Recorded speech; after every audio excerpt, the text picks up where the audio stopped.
दोन प्रकारचे विद्यार्थी मेडिकल ऍडमिशनच्या प्रक्रियेमध्ये असतात. नेमके तुम्ही कोणत्या प्रकारात मोडता? पहिला टाइप की जे यावर्षी फ्रेश आहेत, म्हणजे पहिल्यांदा 12वी झालेले आहेत यावर्षी, तर असे फ्रेश विद्यार्थी पहिला टाइप. दोघांना वेगवेगळ्या प्रकारचे सर्टिफिकेट ऍडमिशनच्या वेळी कॉलेजवाले डिमांड करतात. जो दुसरा टाइप आहे तर तो दुसरा टाइप ज्या विद्यार्थ्यांचा गॅप आहे, म्हणजे थोडक्यात गॅप वाले विद्यार्थी. आता जर समजा तुम्ही फ्रेश असाल तर तुम्हाला नेमकं कोणतं सर्टिफिकेट असायला पाहिजे, आणि तुम्ही जर का गॅप वाले असाल तर तुम्हाला नेमकं कोणतं सर्टिफिकेट त्या ठिकाणी कोणत्या फॉर्मॅटमध्ये आपण बनवलेलं असायला पाहिजे. नीट एक्झाम फॉर्म भरताना या दोन्ही सर्टिफिकेटचं काम आपल्याला काही आहे का, या सर्व प्रश्नांची उत्तरं या व्हिडिओमध्ये आपण बघतोय.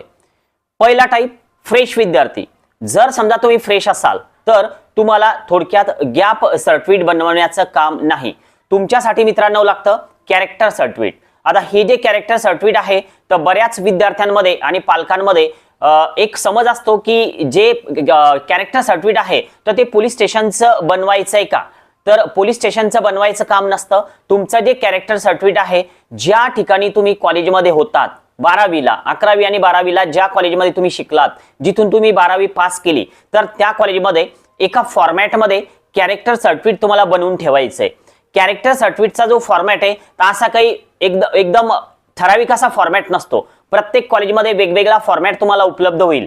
जर तुमच्या कॉलेजमध्ये कॅरेक्टर सर्टिफिकेटचा फॉर्मॅट जर उपलब्ध नसेल तर नक्की व्हिडिओच्या कमेंट बॉक्समध्ये सांगा. एक PDF मी तुम्हाला देईन की जे ब्लँक असेल त्या पद्धतीने तुम्ही प्रिंट काढून तुमचं कॅरेक्टर सर्टिफिकेट जे आहे बनवून ठेवाल. कॅरेक्टर सर्टिफिकेट हे ऍडमिशनच्या वेळी तुम्हाला मागितलं जातं, त्याशिवाय तुमचे ऍडमिशन कॉलेजवाले थोडे त्रास देतात, कॅरेक्टर सर्टिफिकेटची डिमांड करतात.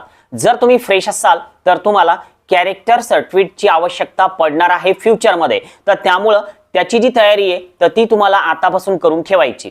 सेकंड टाइप, जे विद्यार्थी फ्रेश नाहीत, ज्यांनी अगोदर 12वी पास केलेली आहे, तर अशांनी नेमकं कॅरेक्टर सर्टिफिकेट घ्यायचं का? बघा, जर तुमचा 1 वर्ष 2 वर्ष गॅप असेल तर आता सध्या कॉलेजमध्ये जाऊन तुम्हाला कॅरेक्टर सर्टिफिकेट मिळणार नाही, कारण तुम्ही मध्ये 1 वर्ष 2 वर्ष गॅप दिलेला आहे. आता जर समजा तुम्हाला कॅरेक्टर सर्टिफिकेट मिळत नसेल तर मग ऍडमिशनच्या वेळी या मध्ये तुम्हाला गॅप सर्टिफिकेटचं काम आहे. आणि गॅप सर्टिफिकेट जे आहे तर ते तुम्ही जर समजा महाराष्ट्रामध्ये तुम्हाला ऍडमिशन करायची, तुम्हाला इंग्लिशमध्ये आणि मराठीमध्ये दोन्ही टाईपमध्ये गॅप सर्टिफिकेट चालतं. कोणताही फॉर्मॅट तुम्ही घेऊ शकता, एक तर इंग्लिशमध्ये घ्या किंवा मराठीमध्ये घ्या. तुम्हाला जर ऑल इंडिया काउन्सिलिंग करायची असेल तर तुमचं गॅप सर्टिफिकेट हे इंग्लिशमधून केलेलं बेटर राहील. म्हणजे असं काही रूल नाही की इंग्लिशमधूनच असावं, पण थोडं बेटर असं की जर समजा तुम्हाला ऑल इंडियाचं काउन्सिलिंग करायचं, गव्हर्नमेंट कॉलेज तुम्हाला जे आहे तर ते महाराष्ट्राच्या बाहेरचं मिळालं, तर अशा वेळेस मराठी लँग्वेजचं न करताना तुम्ही इंग्लिशमध्ये सोबत ठेवावं.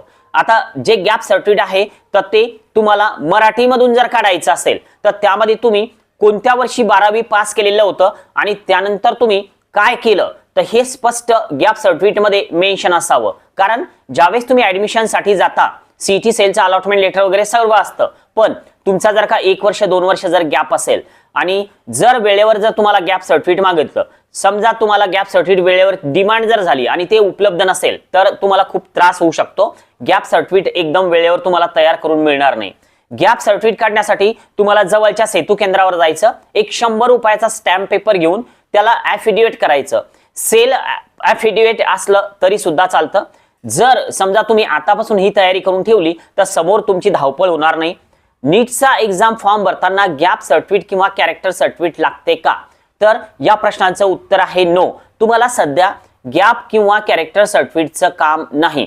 नीट एक्झाम झाल्याच्या नंतर ऍडमिशन प्रक्रियेमध्ये ज्यावेळेस तुमचं अलॉटमेंट होईल एखाद्या कॉलेजमध्ये, ज्यावेळेस तुम्ही ऍडमिशनसाठी जाणार आहात, तर त्या ठिकाणी तुम्हाला गॅप सर्टिफिकेट, म्हणजे तुम्ही नेमक्या कोणत्या कॅटेगरीमध्ये येता, तुम्ही फ्रेश आहात का रिपीट आहात, तर त्यानुसार तुम्हाला तिकडे डिमांड होईल. नवीन असाल नक्की सबस्क्राईब करा.